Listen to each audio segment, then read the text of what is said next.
Well, first of all, I want to clarify. I'm pretty sure that you just said raising 4 boys was a boot camp for training you to deal with the patients in the psychiatric. That's exactly how I took it too. So I just want to put a bow on that for our audience. This is about control. Everybody knows. Everyone complies. We're the kinds of pros. I don't need a plane. I just hit the road. I do what I want. I can't sell my soul. Market about to crash. This is what you chose. Ruining the country. I think that's the goal. You gonna take the mark. I take narrow roads. I'm a man of God. I can never fold. All right, let's go. Ready? Always ready? Always ready. Saloon. Here we go, buddy. All right, welcome to the Protect Your Purpose podcast, where we talk whiskey, business, friends, family, and freedom. I'm your host, Matt Marchese, and this is my mother, Marilyn Marchese. Welcome to the show, Mom. Hello. And Lindy is already emotional just by your presence as soon as we started, which is hilarious. So weird. Yeah, it's not weird. It's just you. And of course, and always, my lovely and beautiful wife, Lindy. Welcome to the show, honey. Thank you. Yes. Happy to be here. Yeah. What a treat. So my mom is here in town. We went out of town. Mom came in, watched the kids, and we surprised her and forced her to come onto a podcast. So welcome to the show, Mom. Thank you. Yeah, awesome. Today we are Zachless, so I'll announce what we're drinking and ask Matt, what the hell are we drinking today? Matt, what are we drinking today? Thank you, Ian. That was your cue. We are currently drinking, at my mom's request, a Irish liqueur or an Irish cream liqueur, and we chose the one that, I've got a couple in the house. I was going to say the only one we have, but the Revelton Distilling Irish cream liqueur, which is probably better than most, if not all of them that I've ever drank.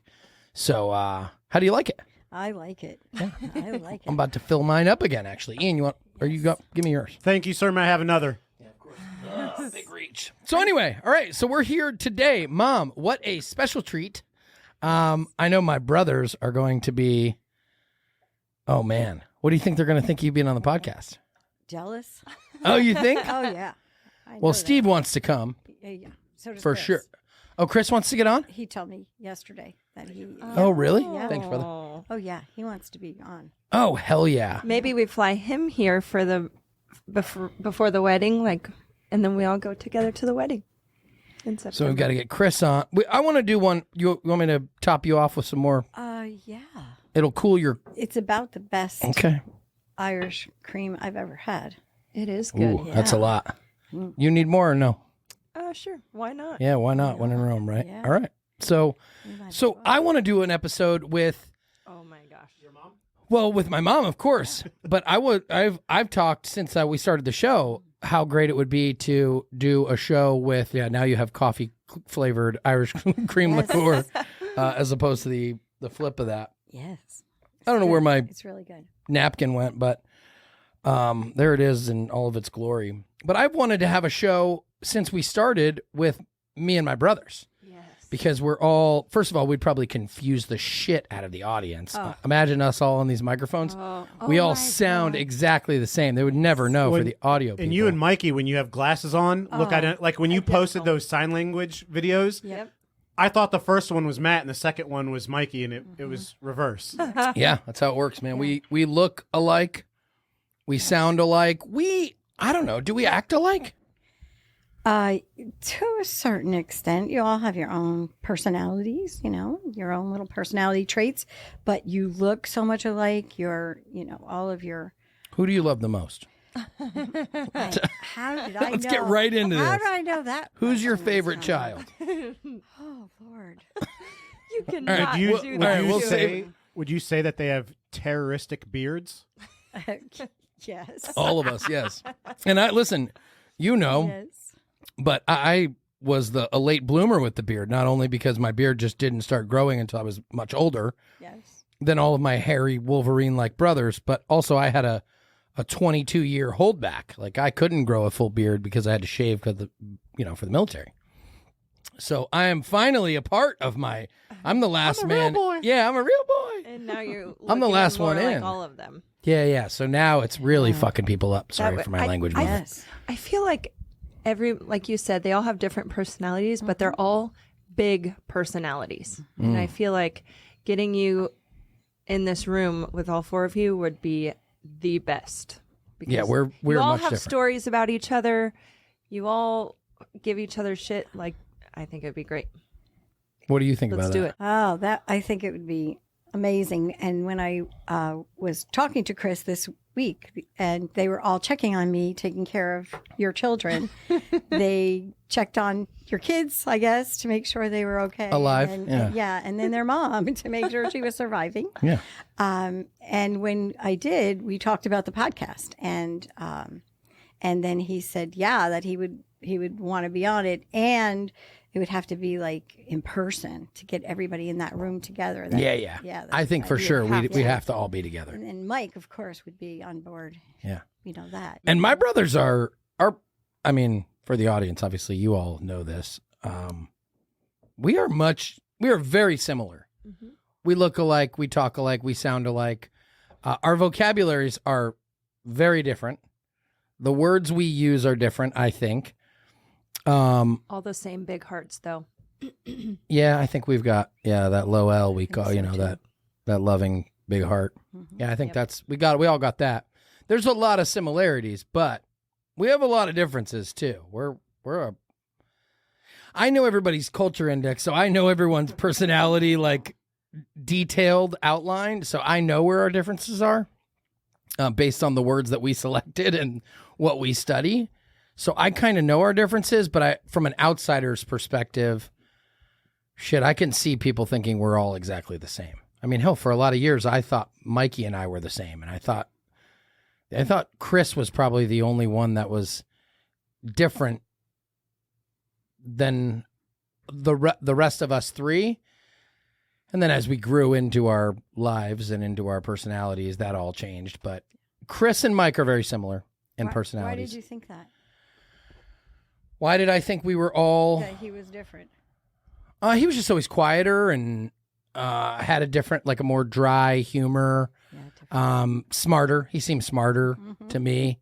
You know, he was always kind of more intelligent, I guess is probably a good word. I don't know. He's a sharp learner. He's got a memory like an elephant. He's sharp. I don't know. I just thought he was amongst the smartest. He was quietest. He's a nerd. I'm just kidding. He's gonna be pissed when he hears this, but he wasn't a nerd at all. He should have been a nerd though. He was driven into athletics. He was able to. He dropped out of school, correct? And then now he has his master's. And Yeah. He's He was amazing. Well, he dropped out of high school. Because he was too smart. Yeah, because he switched school. Remember that? Well, I'll let you tell the story. Oh, that's not a memory I want to remember. Oh shit! Well, that's part of the story. As Yeah. parents, you take responsibility for those things. Well, you did take we took. We. Listen, I remember him dropping me off at school. I remember him telling me I'm not going to school. Why? Because I learned everything that I'm learning in this class 3 years ago. I'm not going. And he would drop me off at school and leave. So he was really pretty smart. Right. And that was why he was like, it's a waste of my time. I'm not going Or anymore. I'm he like, thought he was. oh, yeah, sure, Chris. School is a waste of your time. And in hindsight, how many times have I said school is a Yes. waste of time since then? Yeah. I think he was just wise beyond his years. Yeah, but then he was so driven to do what he really initially wanted to do. Yeah. He always wanted to go to Jesuit Yeah. school, which is Catholic university. He wanted to go to Catholic high school. He wanted to go to Catholic university. Yeah. And now he's kicking ass. took him a little while, but he did it. He did it. He's there. So yeah. Rocking it. But I think it's what they say about people that are more quiet.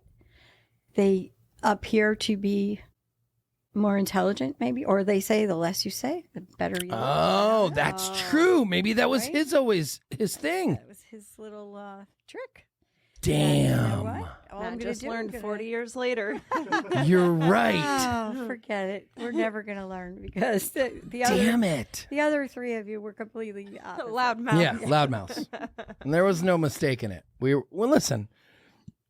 Well, we should mention that you're a licensed mental health counselor. Yes. You're a therapist, as they say. Yes, I am. You deal with the mentally challenged, Yes, I do. the psychiatric unit, psych ward. Yeah. Is that what we call it? Yeah. Psych floor, psych department, Psychiatric. psychiatric. We actually call it a behavioral unit because, okay. It's changed from psychiatric unit, but it's adult and children psychiatrics. So And you get to know all the personalities. mental health. That's right. Some people have multiple Some personalities. people do. Yeah.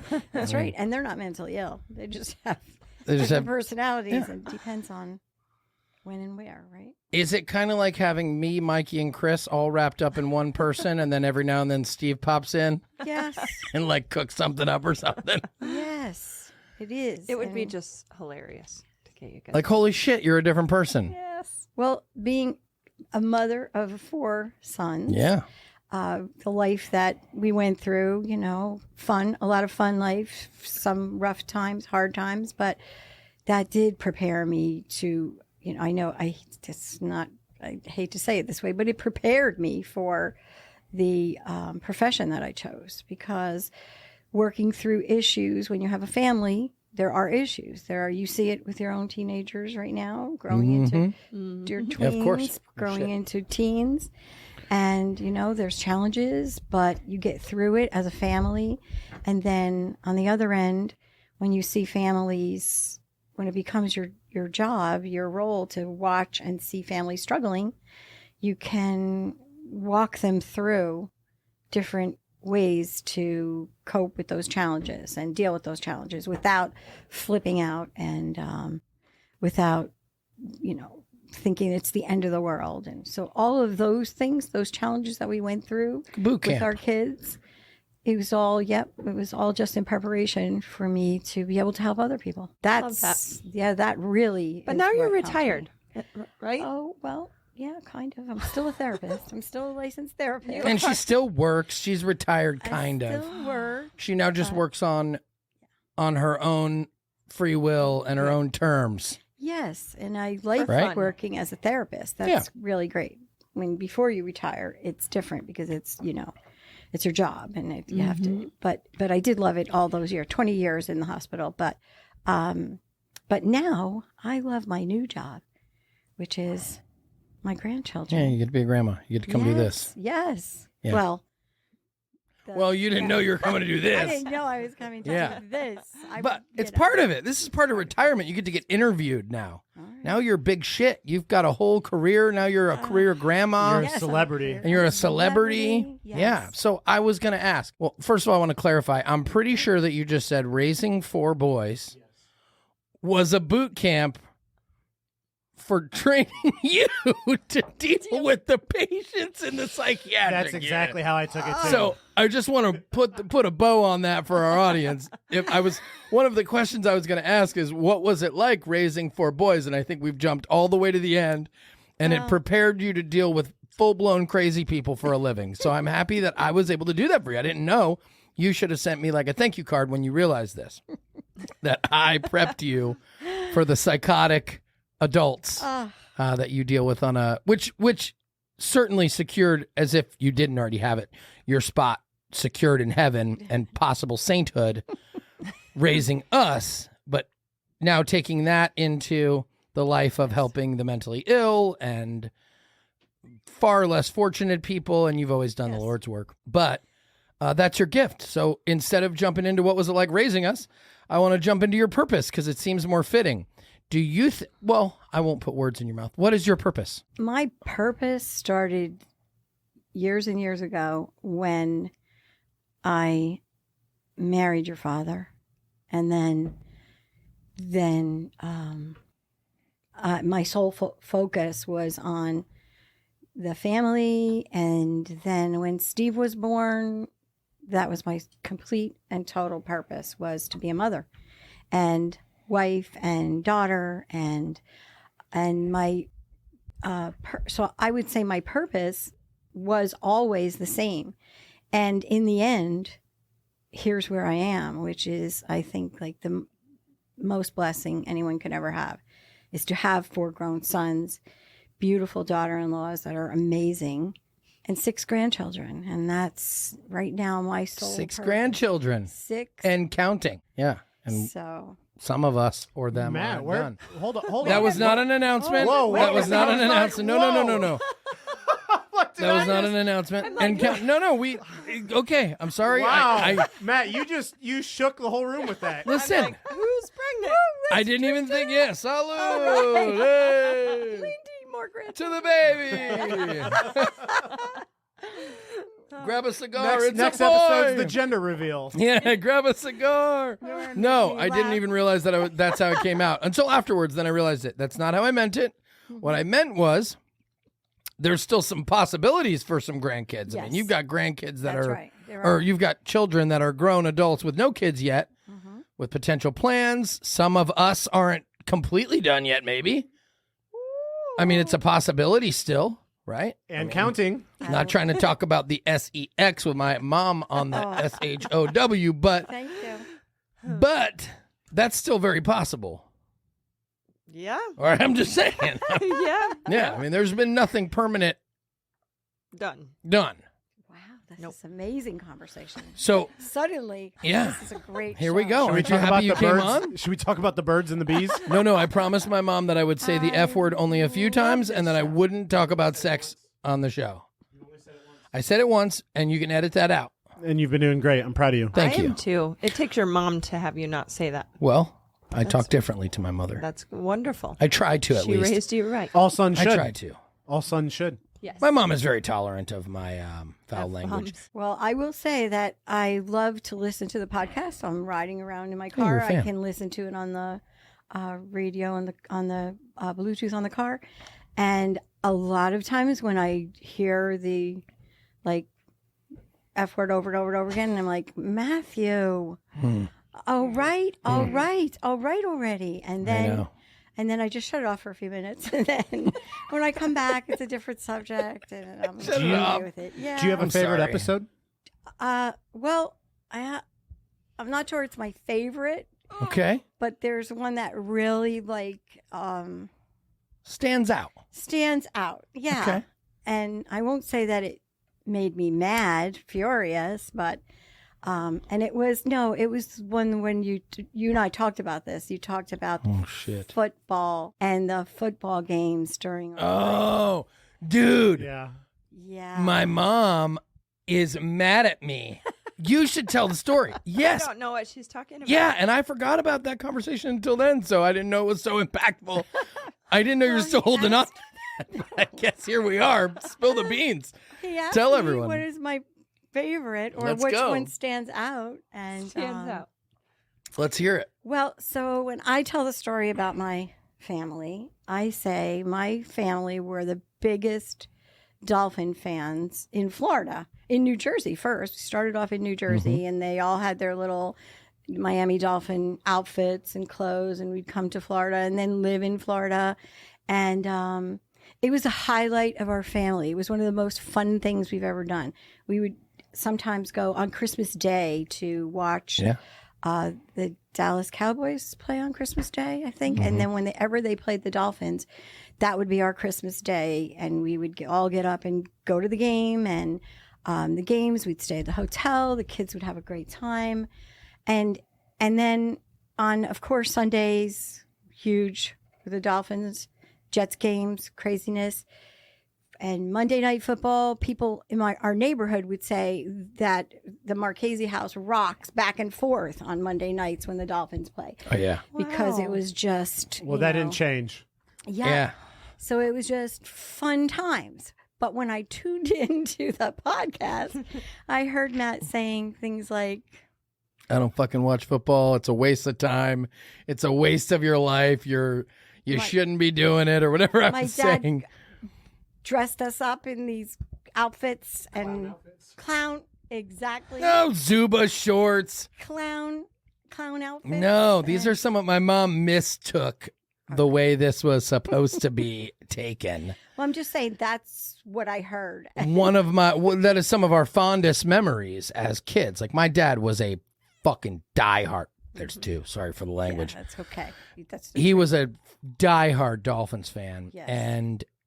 and he raised us to be diehard Dolphins fans. And any chance he got, he would take our ass, load us up in the van from Orlando area, and drive us to Miami. Sometimes we'd go to the Dolphins game, leave in the morning, break out a quick tailgate, tailgate quick before the game, go to a noon game or a 1 o'clock game, and then watch the game, even a later game, and then drive our asses all the way back from Miami back home so we can all be at school and work and things the next day. And I mean, some of the are my fondest memories. I mean, the Dolphins winning, in 1995, winning the AFC East championship, and my dad decked out our van. He had the Dolphin van. Oh, yeah. Our house, we were all dressed up. But I don't do that shit anymore. It's a waste of time to me. And I am, however, depriving my children of those memories. And that's a conversation that like Ryan Fritchen and I have, is there's a fine line between defining your life and spending every waking hour that you have off from your children and your job diving into your fantasy football and watching football 5 days a week and spending prepping for an NFL football game like you're an offensive coordinator. You're wasting your time and you're wasting your life. And I know people that did that. And I was one of those people. I was spending probably, fucking 2014. I was in 5 different fantasy football leagues. That was 3. 3 what? F words. Oh, You say it and you don't even know it. damn. Anyway, I was in 5 fantasy football leagues and I was spending probably legitimately 20 hours a week watching football, Right. adjusting my lineup, doing all that. And Ryan Fritchen's point was, he's making memories with his kids when he takes them to the Hawkeye games. I think that's a fantastic idea. Yes. But living your life for a professional sport is without a doubt a waste of time. Right. But And there's a balance. And That's right. Yes. And to me, that was that. yeah, Mom hated that episode. Yeah, that just wasn't my favorite. Yeah. And because I see it differently. Yeah. But I do see, your boys love sports too. So they, they're enjoying. And they're just getting to that sports. age now where they will be fun to take 2 games. Oh, Yeah. Yep. And we live so close to Kansas City, and my kids are little Chiefs fan. Everyone's around here is either a Broncos fan or a Chiefs fan. There's some Vikings. Yeah, there's some Vikings Bears in and there. Vikings and Packers. We're kind of close enough to Midwesty. Midwesty teams. But my kids love the Chiefs, and just so you know, I'll be taking my kids to Chiefs games, and if I was in Florida still, I'd be taking them to Dolphin games, and it would be reliving the memories. I'm sure I'll be taking them too. So don't you worry, Mom. Are you going to I will- dress up too Dress and up turn the like- vehicle into a Chiefs vehicle? And yes. My dad was a really good dad, dude. Like he did a lot of shit that I'm just not willing to do. Like he was the little league president. My dad was the superintendent or whatever of our basketball league. My dad did. He coached every one of us in every sport we ever played. He reffed. My dad was ran a business and ran most of my mom's business. Dude, my dad was a beast as a dad. Cash plays basketball now, and his Yeah. team goes to the finals. You'll be those parents. I know it. With the things all over your windows, going to the games. But in comparison, my dad did that and he coached us all and then taught us all Very, after the very fact. involved. And super involved. And I look at it now when I was coaching my kids, 2 of them on the same team and the Y lead. I'm like, ugh, it's Wednesday night. How am I ever going to make it? And then I started thinking, holy shit, what my parents did. My mom ran you ran the concession stand for Little League. Yes. Like super involved. My parents were. Goals. Yeah, goals. I wouldn't want to do it, but But it was our purpose. Yeah. That was what when I It's incredible. said that was my purpose, that truly was. Truly our purpose to Raise kids. Yeah, raise kids. And you did it. Raise the best. Salute. Here we are. Yep, the best men we can raise, and we did it. and We you did it. Yeah. I Man, think we did you. a really good job. And now that we look at the men, Yeah. So I have a question. Yes. Thanks, Mom. Because I have a son that is much like Matt when he was little. Middle So they child, say. like angry at the world usually most of the time, never, Did you ever expect that he would be where he's at right now? Or was your thought this kid's going to do it big someday? Or were you like, God, I hope he's not in jail? We're talking about me. I need to know. Could have for went my- either way. Could have went one way or the other. I was going to say, are we talking about that little diamond in the rough out there? That middle one? We knew that Matt was special and going to be extremely successful. I told you I was special, Ian. No matter whatever he chose to do, we knew that at that age of your son. Okay. And when I see him, and my mother called Matt the diamond in the rough, always. And I hear her voice in my head constantly saying, "He's the diamond in the rough, Marilyn. He's the diamond in the rough." And because it was not easy, but she saw it, we all saw it. His father gives me definitely, hope. his father saw it, and we knew.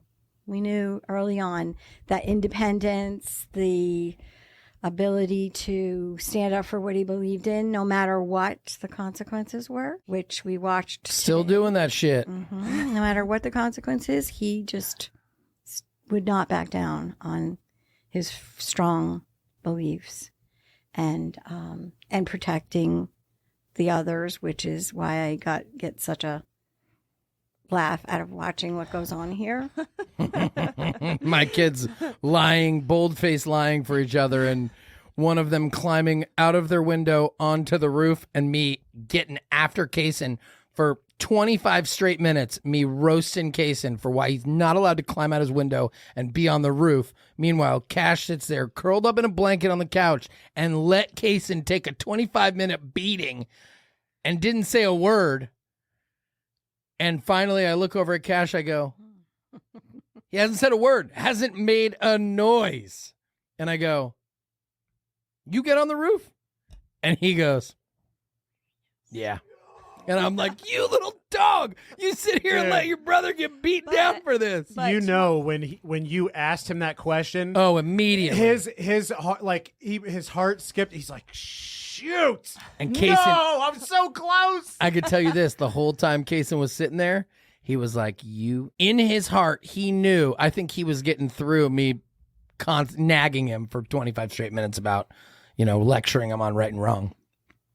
I think in his heart, he knew he was going to have one up on his brother. He knew, like, I'm taking this, but I'm going to get you for this. Like, you owe me. But So 20 minutes before that, we were talking about test taking and reading and why it's important to, stay up with your grades and stay up with your homework. And 20 minutes before that whole conversation, Cash was sticking up for Kaysen, like, oh, I couldn't read that book either last year. That was a hard book. You're wrong, Dad. That's where he's right on this one. Shut up. So they look out for each other too, but Yeah. Oh, absolutely. They're Yeah. like what my father used to call the Newark Police Department. They don't talk. Just The Newark Police, Yes. the Newark Police Newark Department. Police Department. The New York Police Department. they used to call the don't talk. boys the new. Because they just keep their mouth shut. They don't talk about any kind of That's thing Bruno. that goes on around We don't talk here. about we that don't talk shit. about that. Oh no, they don't break. Those two, they can be the worst. They could be in the worst arguments ever, and nope, they're in it together. They do. Just like the helmet. They're like, I'm not going to tell if you don't tell. Right. And then I send them away and they come back with a lined up story. And basically, then they end up looking at me and say, what do you want me to be, a snitch? Would you rather me snitch? And I'm like, shit. There's a fine line between teaching my kid to tell me and be right and wrong, and then they already now know what a snitch is, and they say things like snitches get stitches, and I don't want them out there getting stitches, and I got to go to the hospital. And all right, so that taps into a little bit. What was it like? This is something that I'm certain the audience will want to know. I've got a lot of my friends, a lot of my family, a lot of followers and fans on Almost 40,000 to be exact. yeah, excuse us. I'm sure the people would like to know, what was it like raising me?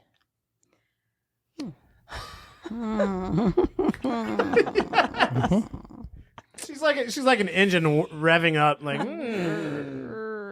That was I would say you don't have to answer, but you do have to answer. I know. That's what I was afraid of. That's why I was thinking I should be out there with the kids. Yeah.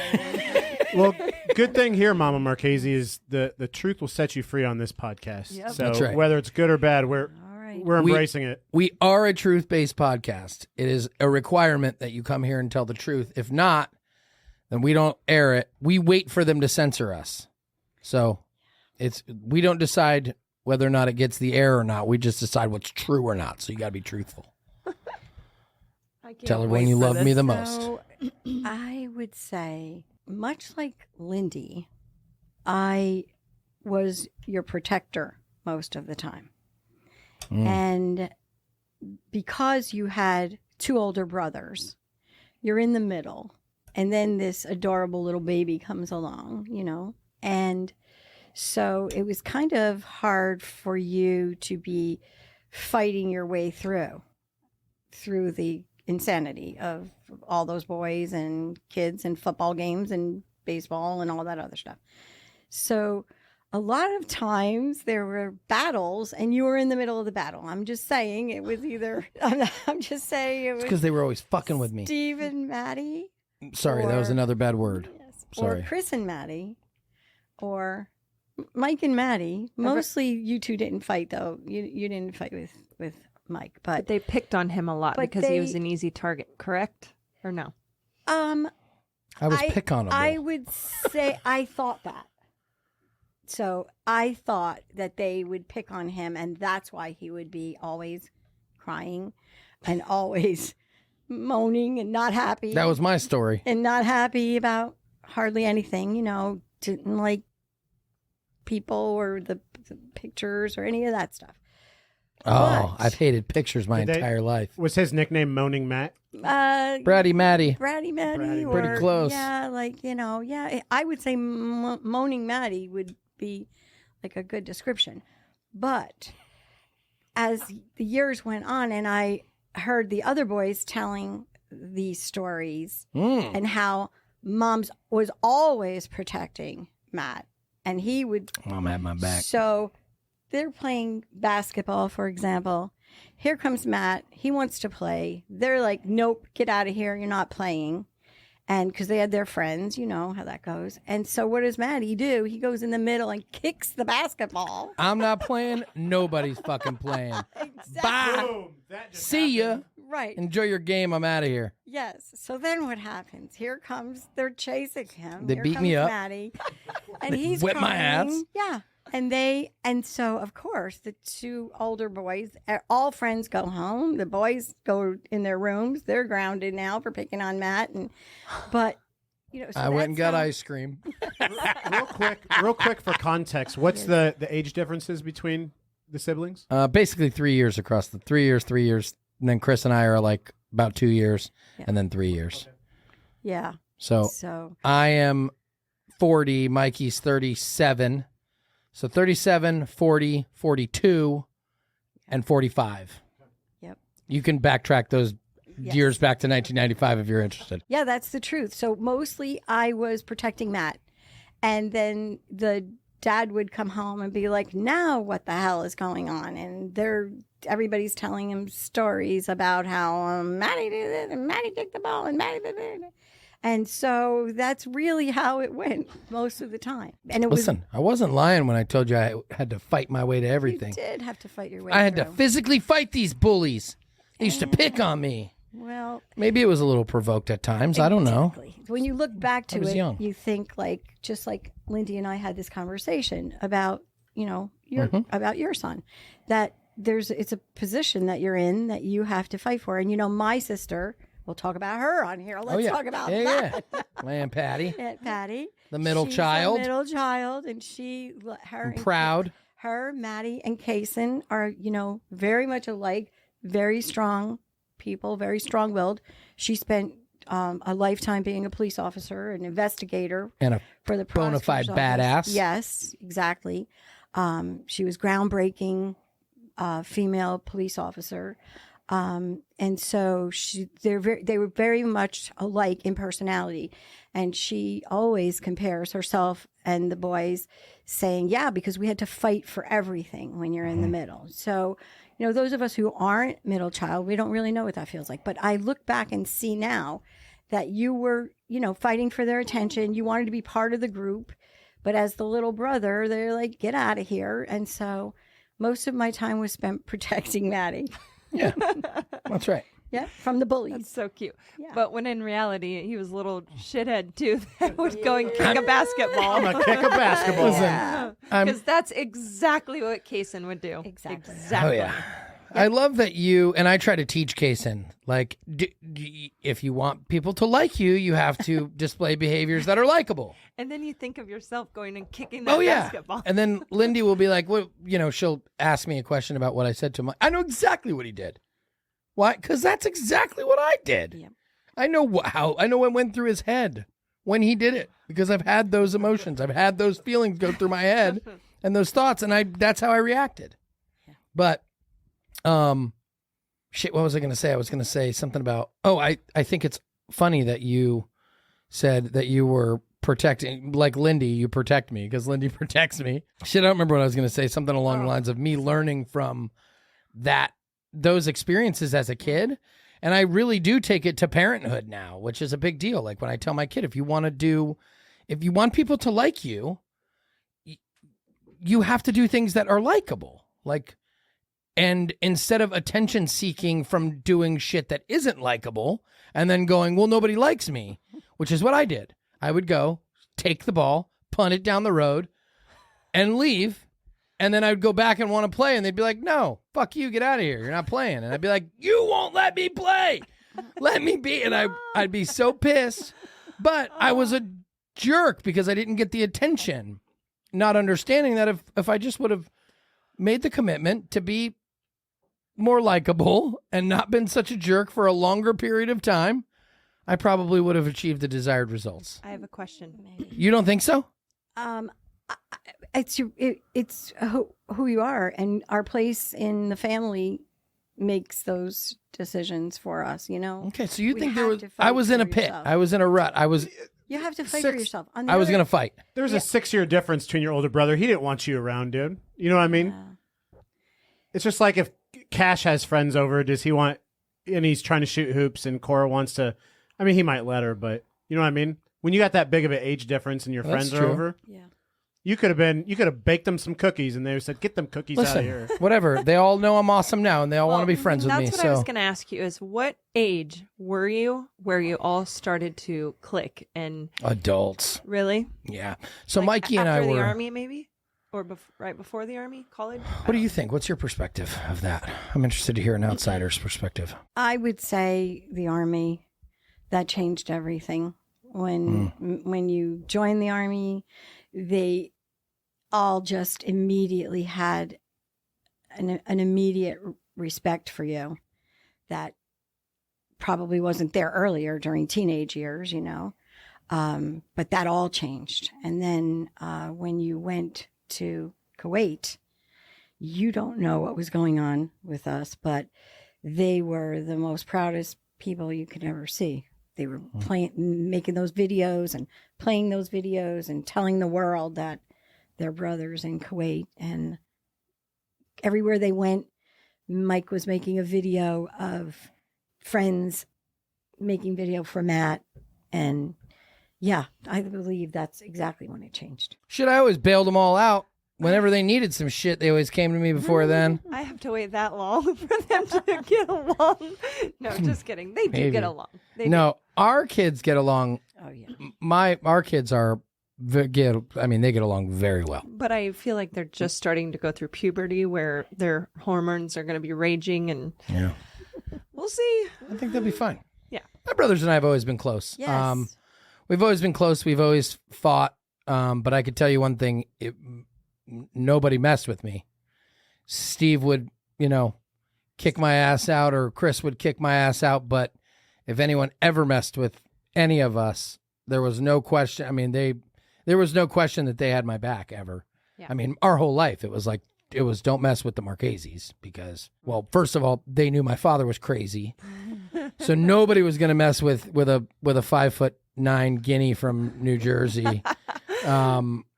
And my brother Steve was a fighter. I mean, there was 4 boys, and for the most part, we all would fight. Chris wasn't much of a fighter. Mikey wasn't much of a fighter, but there wasn't There wasn't a chance that we weren't fighting if we needed to fight. They didn't have to fight. They didn't have to fight. No, because Yeah. they had the protectors. Yeah, because they were surrounded by fighters. Yeah. But yeah, I mean, I remember coming home one time with this. You might have ever even heard this story. Ooh. We were in a fight. I came home. You were at the beach condo. Oh, of course. You were out of town for the weekend. Where were the parents? Where were the parents?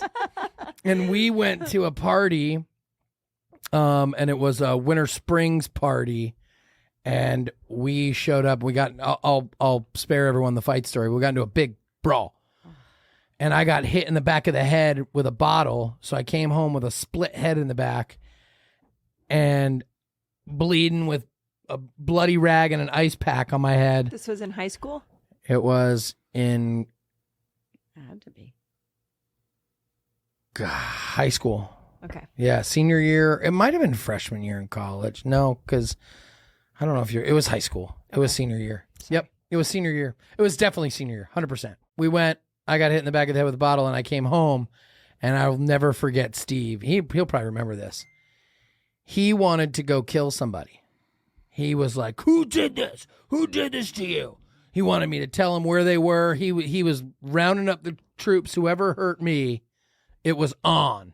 And I had to like talk him off the ledge. I'm like, bro, I got hit with a rogue bottle. We won the fight. Like, I don't need you to go defend me. We won the fight. My team won. We beat their asses. I don't need your protection. But I'll never forget that because he took it. My older brother, as crazy as he is still today, he took his job very seriously as a protector of his three brothers for in his family. 100%. For sure. My dad did too. Nobody fucked with my dad. Because he would protect his family at all costs. Yeah, because there's a couple things that, there's a couple lines you don't cross. Especially being an Italian from, New York.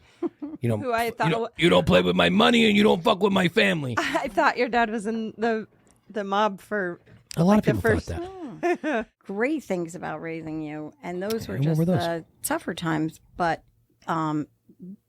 you were Mr. Major Independent, which is what I talked to you about your own boys being so independent. And that was really strange in the family of 4 boys. None of the other boys did that. They were not the first one into the store asking the clerk, excuse me, ma'am, could you tell me where the cleats are? Even though I was the mother and I would be like, I'm in charge here. I'll do that. And- Nope. Or the oldest brother, he would just let the mother do it. But you were you took charge of almost everything independently as a child, which was different and surprising to me. And I remember, which is why when Lindy asks questions like, did we think you were going to be successful? We knew you were going to be successful. We knew that nothing's going to stop you.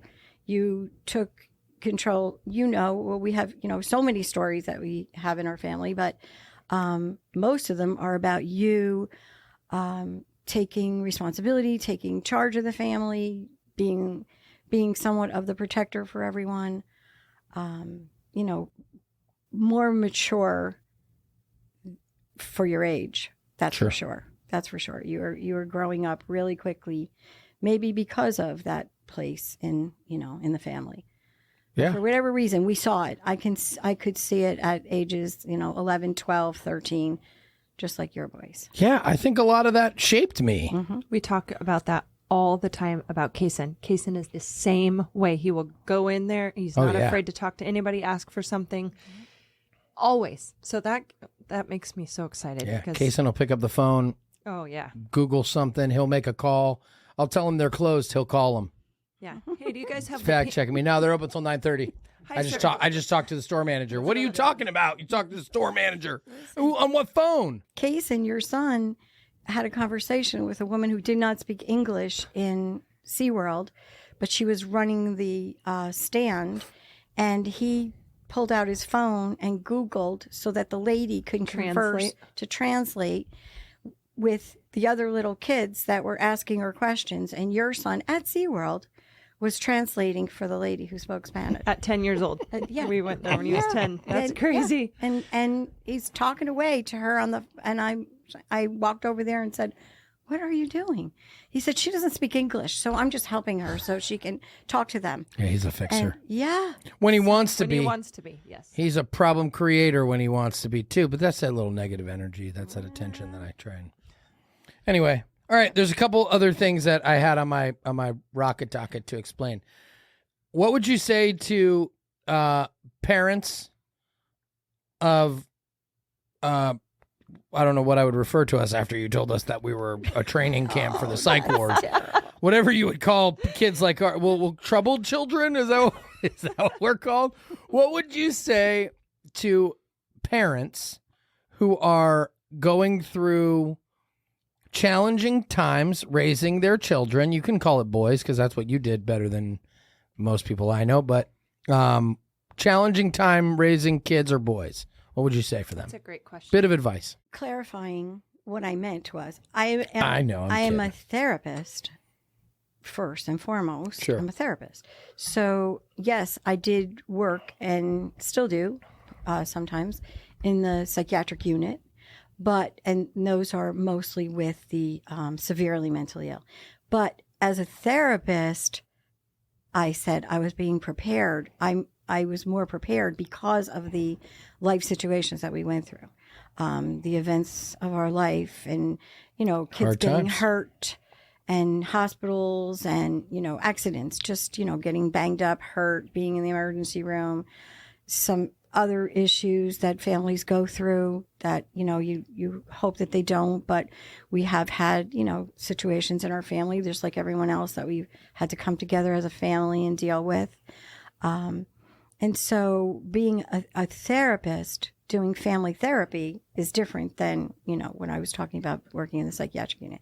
So working with families, easy for me, the easiest part of my job, because I can see more clearly at my age that a lot of that stuff is just the little shit. And what I would say is not to sweat the little shit. I love that. I've told that. She told me that. That is the best. You told me that when I was young. And I think I've said it on another podcast. Do you remember if I did? That don't sweat the little shit. That's something you told me when I was young, and I carry it with me. I lost $60 when I was in North Carolina with Reese, and I was so sad, and I was so upset, and you told me over the phone, don't sweat the little shit. That's right. It's just little parts of life. It does feel monumental at the time. And when parents are, at each other's throats and not sure if they're doing the right thing, because it's hard, it's hard knowing if you're doing the right thing or not. But because I can look back at the life experiences that we've all been through, I can see that as long as they stick together, as long as they have each other and they show their children that they're, this is us and we're in this together and we're going to work it out as a family, then the little things, they'll work themselves out, and not to make it so huge that the family can crumble over it. And that does happen a lot, that when you just, you think that you may not be doing the best job that you can. My advice, stick together, start as the top of the family, mom and dad, even if they're separated or divorced, they still, have to have that togetherness for their children. And I just told somebody, a young man who ended up pretty, upset. He was upset about the breakup of his marriage, but it turned out that other things happened. And the advice that I gave him as his therapist was, just put your kids first. All the rest of it is going to work out. But if they see you, their dad, putting you first, them first, no matter what. And he asked me, how do I do that? If I said, well, you get in the back seat with them. If you don't want to, be next to the mom or whatever, you get in the back seat with them, and it's you with them. You're always there for them. And a few days later, he called me and he said, thank you so much for telling me that, because just to shift the focus off, it's all about me. It's all about me and her. It's all about the things that she's doing. It's normal to do that. He did, she did. Shift your focus to your kids and making them your first priority always. And this young man, I didn't really know him that well, but he did call me to tell me, thank you. That was the greatest advice you could ever give me, because his dad picked him up, and he said he talked to his dad about it, and they had this long conversation, and that's why he was calling me. So, yeah, always just do your best, and your best is good enough. Is really, I think, what the point is. Yeah, we got that. We got that parent guilt. Of We course. got that mom guilt, where you don't know. It's the shit. You said it. The shit is hard. It is hard. It is very hard to raise kids. Ian, we've talked about this before. Ian has raised, I all but single-handedly from my perspective, 2 daughters as a single dad with full custody of his 2 daughters. And he's a great dad, and we've talked about it. Thank you.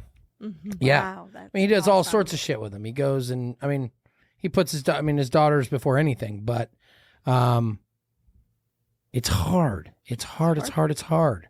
Especially when you've got major challenges like no other parent, or you're going through a shitty relationship, but it's hard. Yeah, that's There's true. There's no harder job.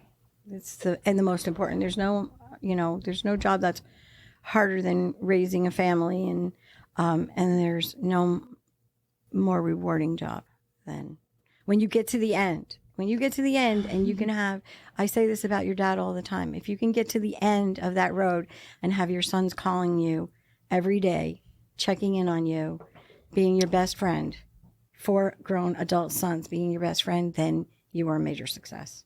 Yeah. And it wasn't about money, and it wasn't about, any of that. It's all about You've won the game of life. you won. Yeah. And those memories on Sundays watching the Miami Dolphins.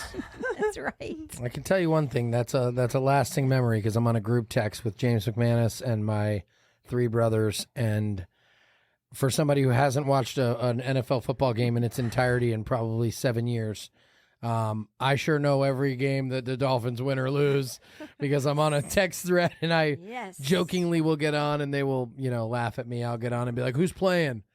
And they'll be like, "Maddie, fuck you. You know who's playing." Or they'll mess with me and be like, the Browns. Matt, we're talking about the Browns on this text. But anyway, cool story. Cool, fun story. All right. I want to add one more thing. Another thing that he's told me that you have told him, if that's not confusing, is something that has always stood out to me too. And I don't know when she told you, but Wait. you want to guess it? Yeah, but I don't want it to seem like a cheat. Oh, okay. Say it out loud and I'll tell you if you're right. Okay. You got it. Oh, that's Matthew, you can't be everything to everybody. So I wrote down YCB. Hey, I messed up the I to everybody. I switched the E's and the A's. Oh my God. You can't be everything to everybody. You've told me that. Everything. That's true. That's right. And the first time you told me that, it was when I was going, because I've always tried to be everything to everybody, and You still do? Yeah, I think that's how you live your life. You're trying to help everybody. I think I've done a better job than most people probably could or do. It's what I do. It's also fills my bucket. It's my purpose. I feel like it's my reason for being is to be a protector and a provider, and to help everyone that's near me to achieve and be well and survive. And also, that is what drives me into success, because I need that. And it was over your promotion. I think we might have actually told this story before, but Oh yeah, yeah. and you asked me, "Oh my God, that's so great! Lindy had just made Sergeant First Class. She made E7 in the Army, and I didn't." And I was, of course, truthful to my mom. "Oh my God, that is so awesome! You have to be so excited." And I was like, "Yeah, I am, but also, I'm kind of jealous. I've kind of got like a little bit inside of me that is jealous of my wife." And fully supportive. It wasn't like I hate jealous. I was just talking shit to my mom, and she's like, "Yeah, well, you can't be everything to everybody. That's her role. That's what she's doing, and you just have to be proud, which of course I was and am. But that was something that hit home. Yeah, you can't be everything to everyone. So I have to kind of pick and choose. Do I want to be that? Because I can't do everything. And it was at that moment, Mom, that I started to implode my military career. So thank you for having a part in that. I'm kidding. I actually went on to make E7 several times and did that. Yeah, you can't be everything to everyone. That was my mom's words. I'll never forget that. You've told wisdom. me that several times. Yeah. I It was also cool. gave you very good advice when you were 17 or 18. And I said, Matthew, you need to find the person that is going to love you and never stop loving you and just love you for who you are. And do you remember? And you found her in Kuwait. And Nailed came it. home and tell me, Nailed it. now I know what you were talking about. Got him. You have to have someone that adores you. Remember, I Mhm. said you need to find who someone adores that's You going to need love that you affection and and attention. adores you. Not just just not because. Well, the honest truth is, you liked girls and they liked you. So our fear was, there's a lot of girls. I've been telling you guys. See, the audience thinks I'm full of shit, and I'm just Yeah. brag on myself. I liked girls, and they liked me. Lindy knows this too. This I is not a do. secret. Like girls were all over the place. Yep. And what we were trying to do, me and your dad, were like kind of like ground you in the fact that these girls are just, they like you and everything, but you don't get all wound up in these 17 and 18-year-old relationships, because you have to find somebody that's you're going to adore, and she's going to love and adore you back. And then Got her. Crazy. yeah. And I was the one thinking the psycho sounding girl. Like, I told my mom the first night I met him. Mom, Well, you were psycho. I found a boy that literally knows how to dance like me. I'm going to marry him. And she's like, what? Like, what are you talking about? Everyone will tell you. It was a love First story. night. God's, First night. God's work. Only God's work could Amen. do that. But Yeah. And when Matt came home from Kuwait, and we were all waiting for him, and so excited. There was a big party, big block party, and everyone waiting, and even the mailman. Remember the mailman coming to the door, and is Matt home yet? And everyone.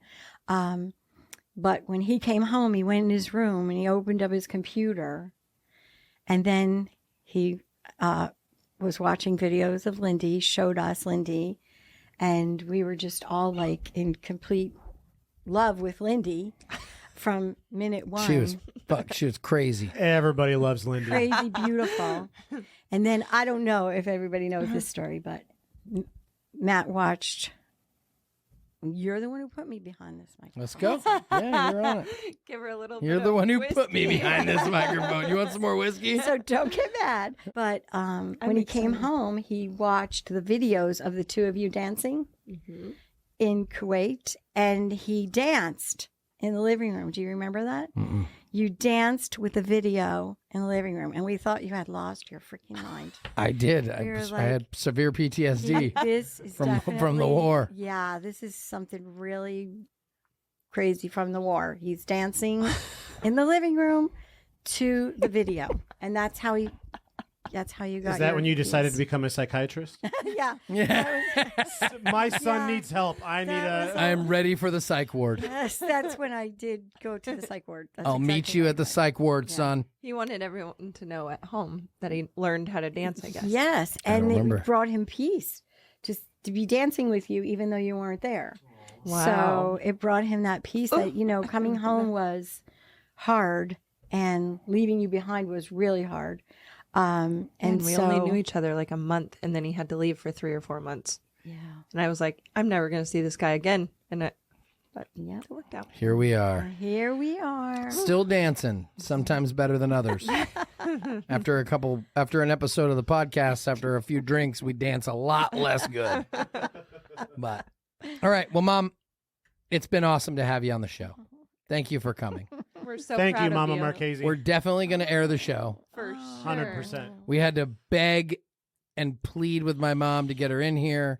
She was totally not excited about coming. I don't know how else to put it.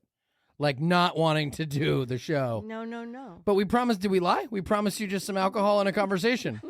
Same as the kitchen table. This is a kitchen table for that reason. Yes. And you nailed it. Thank you. did. I just was. Not that I didn't want to do it. I would do anything for you guys, but I know.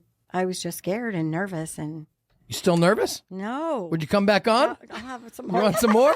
Let me fill you up. It's just definitely kidding. intimidating Just kidding. before your first time. Yeah. But after like 15 minutes, like I said, it literally clicks in your head. You're just having a conversation, Yeah, it's really just with the guy back here watching. Also, Yeah, with a creeper behind the screen. But you Mr. tend Wilson. to forget about him until he talks. but I also learned a few things today that I didn't know. So that was awesome to hear. Well, you know, learned a about your- couple things. You learned that number one, I am full of shit, but I brought my mom on the show. She could bust me out on anything she wants to. So if you think I'm full of shit, you can reach out to my mom, contact her in the contacts or in the comments. You also learned that I've been head over heels in love with you since Yeah. right when I met you.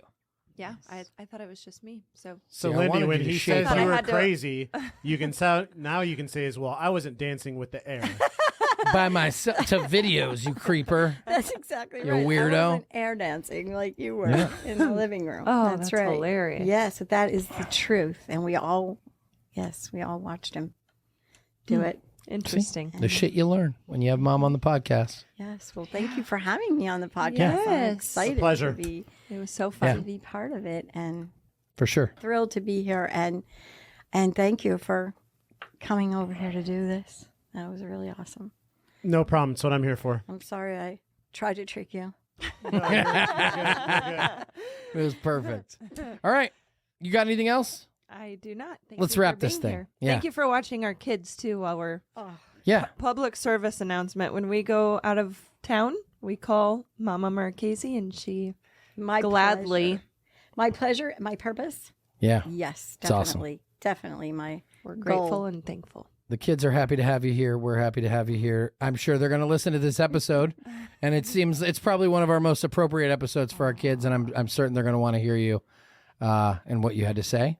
So, thank you so much for being here, Mother, and for everything you do for us. I can't wait for the next time. And now, next time you come, you got to get back on the show. So Oh, I have to now think of you're going some to. good stuff. Yeah, we'll plan it a little more. We'll get you like a questionnaire or something to fill out beforehand. We'll do a proper interview or something. Anyway, all right. Thank you all for joining us. Appreciate you tuning in. As always, like and subscribe and smash that subscribe button on YouTube. Follow us on all the other shit. And as always, find your purpose, serve your purpose, and protect your purpose, people. Love you. 1, 2, 3. 1, 2, 3. Good job, Mom.